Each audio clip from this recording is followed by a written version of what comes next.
Hello दोस्तों, आप देख रहे हैं ए टू जेड चैनल। और आज मैं आपको एक ऐसी संघर्षपूर्ण कहानी सुनाने जा रहा हूँ। ये कहानी है 4 मित्रों की। तो चलिए दोस्तों, कहानी को शुरू करते हैं।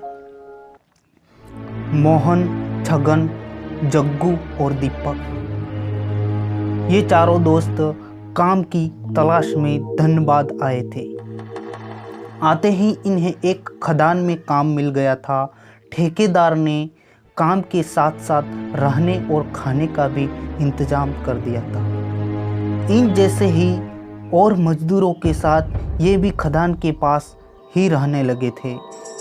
इन खदानों से दिन रात कोयला निकाला जाता था।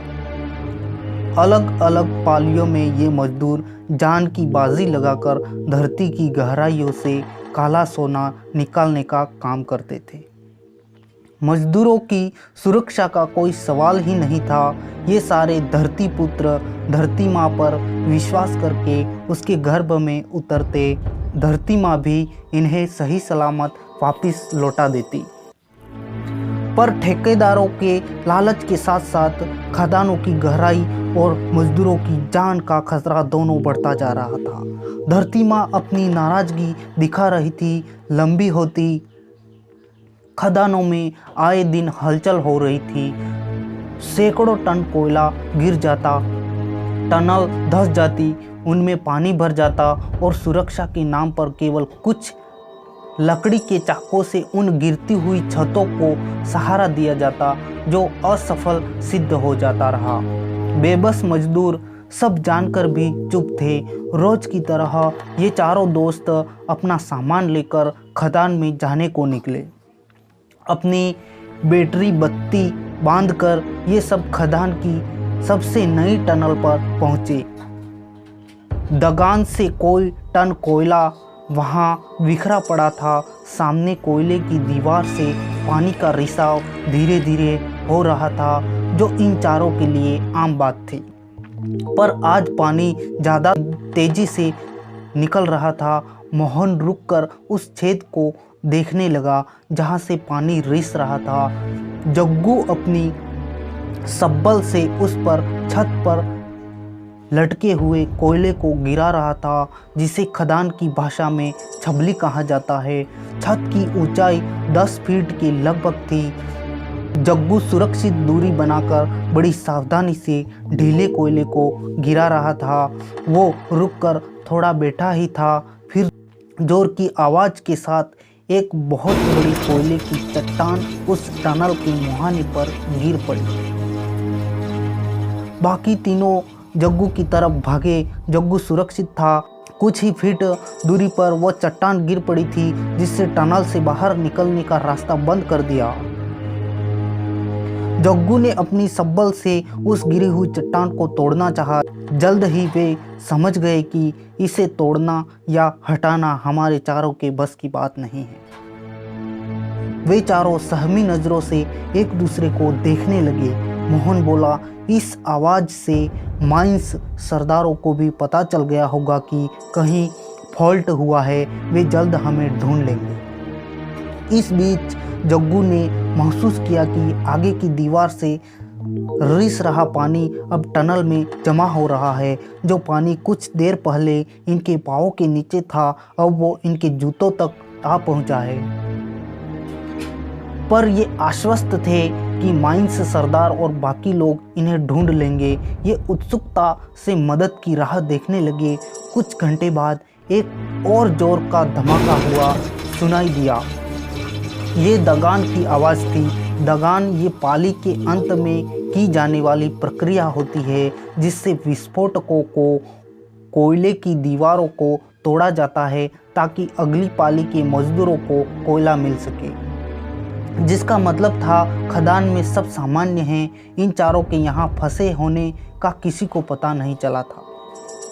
कल रविवार था, अब सोमवार तक खदान में कोई नहीं आने वाला था।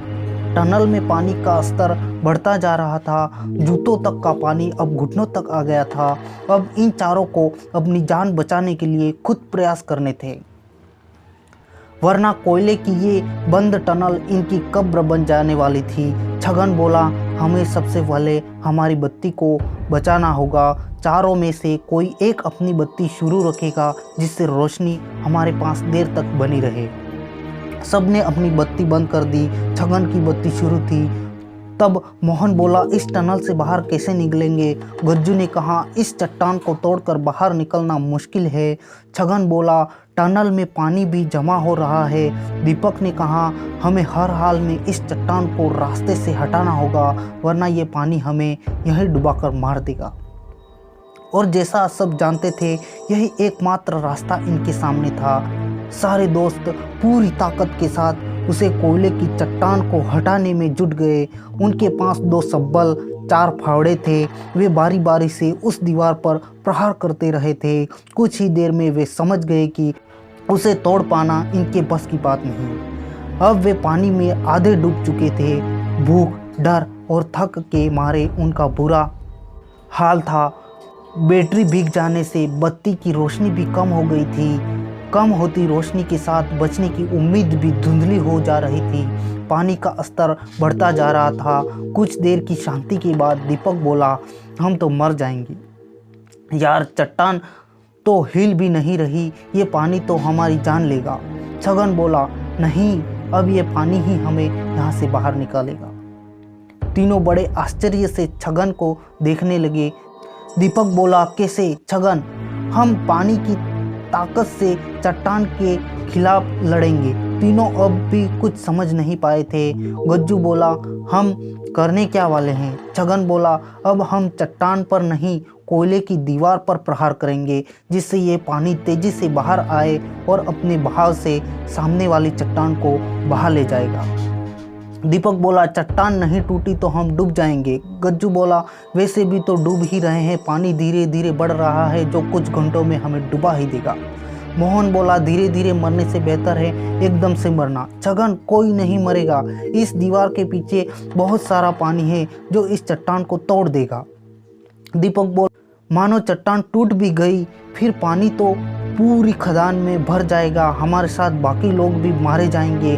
छगन बोला, अभी अभी दगान हुई है, मतलब खदान खाली है। चट्टान टूटने से पानी नीचे की ओर बहेगा, हमें थोड़ा समय मिल जाएगा ऊपर निकलने को। दीपक बोला, अगर पानी ने हमें चट्टान से टकरा दिया तो? छगन बोला, देख भाई, कुछ ना करके भी हम अगले कुछ घंटे में मर ही जाएंगे, चलो बचने की कोशिश करके मरते हैं। दीपक के पास अब कोई सवाल बाकी नहीं था। वो मुस्कुरा कर बोला, चलो दीवार तोड़ते हैं। चारों दोस्त दीवार की तरफ बढ़ने लगे। वे पानी को चीरकर दीवार तक पहुंचे। पानी रिसने की जगह पर छगन ने पूरी ताकत से सब्बल चलाई। वहां एक छेद जैसा बना जो तेजी से पानी उगलने लगा। वो उस छेद पर प्रहार करने लगा, जिससे छेद का आकार और पानी की धार बढ़ती जा रही थी। इधर टनल में पानी का रास्ता भी बढ़ता जा रहा था। अब पानी इनके गले तक आ गया था।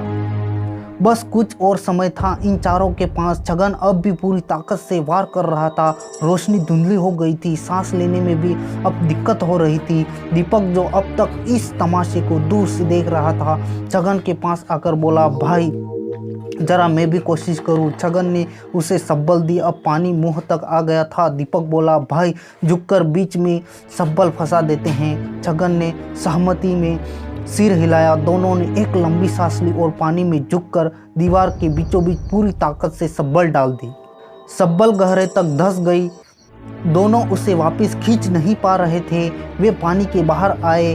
उन्होंने मोहन और जग्गू को भी मदद के लिए वापस बुलाया। अब चारों दोस्त अपने जीवन के लिए आखिरी प्रयास करने वाले थे। चारों एक दूसरे को देखकर मुस्कुराए। उन्होंने एक गहरी सांस खींची और पानी में झुक गए। सब्बल को टटोलकर पूरी ताकत से अपनी ओर खींचा। सब्बल एक जोर की आवाज़ के साथ बाहर आ गई। चारों तरफ अंधेरा छा गया। ये ऐसी स्थिति थी जहां आंखें बंद हो या खुली हो कुछ ही दिखाई नहीं देता। हर तरफ अंधेरा, घोर अंधेरा। टनल पूरी तरह पानी में डूब चुकी थी। चारों दोस्त पानी के अंदर थे। सांसें उखड़ने लगी थी, दम घुटने लगा था। टनल के भर जाने से पानी का दबाव चट्टान पर पड़ने लगा था, जिससे चट्टान खिसक गई थी। अचानक पानी तेजी से चट्टान की तरफ बहने लगा। जीने की चाह ने पानी के जरिए चट्टान को हटाकर अपनी राह बना ही ली थी। टनल का जल स्तर कम होने लगा था। चारों दोस्त टनल के मुहाने पर थे। दीपक फूली हुई सांस के साथ चिल्ला रहा था, चट्टान टूट गई, चट्टान टूट गई। तो इस तरह उन चारों दोस्तों ने बहुत संघर्ष किया और आखिर उन्होंने सफलता पा ही ली। तो दोस्तों, यह कहानी आपको कैसी लगी कमेंट करके बताइए और चैनल को सब्सक्राइब कर लीजिए ताकि मेरे नए से नए वीडियो आप तक सबसे पहले पहुंच जाए।